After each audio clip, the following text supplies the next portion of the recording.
అందరికీ నమస్కారం. Deputy speaker Raghurama Krishnam Raju గారిపై దాడిలో ఆకివీడు ఆ గుడి ప్రాంగణంలో కొంతమంది రఘురామకృష్ణంరాజు గారు ఏదైతే గతంలో ఆ గుడి ఏదో చేయాలని చెప్పి ఆలోచన చేసినప్పుడు అక్కడ ఉన్నటువంటి స్థానికుల ఇల్లులు ఆ ప్రాంతం ఎవరైతే ఉన్నారో వాళ్ళు నిరసన వ్యక్తం చేస్తూ ఉన్నారు.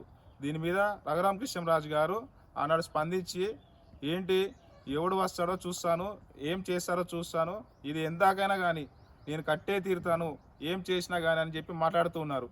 ఆ రోజు మాట్లాడినప్పుడు నిరసనకారులు నిరసన వ్యక్తం చేశారు, ఈరోజు వచ్చి మళ్ళీ కుట్ర అని చెప్పి దీన్ని వెంటనే డిప్యూటీ సీఎం గారు సీరియస్ అయిపోయారు. మేము ఇదంతా ఛేదిస్తామన్నాడు. మరి ఛేదించండి, వాళ్ళకి న్యాయం చేయండి, బాధితులకు వాళ్ళకి ఏం అడుగుతారో వాళ్ళకి అది న్యాయం చేయండి. ఇదేందో మరి ఈ విధంగా డిప్యూటీ సీఎం అయితే వెంటనే రియాక్ట్ అవ్వడము. మరి మార్కాపురంలో అంతమంది చనిపోయారు, 14 మంది. మరి ఏం చర్యలు తీసుకున్నారు? అప్పుడు అసలు మీరు డిప్యూటీ సీఎం గారు ఎందుకు ట్వీట్ పెట్టలేదు? అసలు మీరు రామ్ చరణ్ పుట్టినరోజు రామ్ చరణ్ కంట్లో ఏదో దెబ్బ తగిలితే ఇమ్మటే ట్వీట్ అఫీషియల్గా డిప్యూటీ సీఎం గారు. మరి వీఐపీలకు దాడి జరిగితే, డిప్యూటీ స్పీకర్ దాడి జరిగితే ఇటువంటి ఘటనల మీద వెంటనే కుట్ర ఉందని చెప్పి ఆయనకి ఏమీ కాలే రఘురామకృష్ణరాజు గారికి అయితే.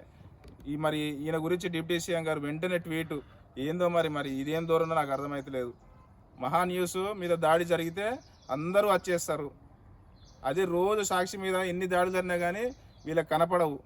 ఎమ్మెల్యేల అరాచకాలు, ఎమ్మెల్యేల అవినీతులు, ఎమ్మెల్యేల బూతులు, జూనియర్ ఎన్టీఆర్ గారి తల్లిని తిడితే గతి లేదు ఇప్పటి వరకు. అశోక్ అనే అతను గిరిజనులని ఎట్లా పడితే అట్లా బాస్టెడ్, బ్లేడీ ఫూల్ అని చెప్పి ఎట్లా పడితే అట్లా మాట్లాడాడు.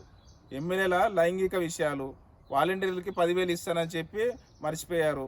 నిరుద్యోగ భృతి, మహిళలకు 500 లేవు, ఇవన్నీ మర్చిపోయి ఈ డిప్యూటీ స్పీకర్ విషయంలో అయితే కుట్ర అని చెప్పి వెంటనే రియాక్ట్ అవుతాడు ఈ పవన్ కళ్యాణ్. అమరావతి పైపులు కాలిపోయినాయి అని చెప్పి వైసీపీ వాళ్ళు కుట్ర అన్నారు. సీఎం ఎంక్వైరీ వేస్తే వాచ్మెన్ తగలబెట్టాడంట.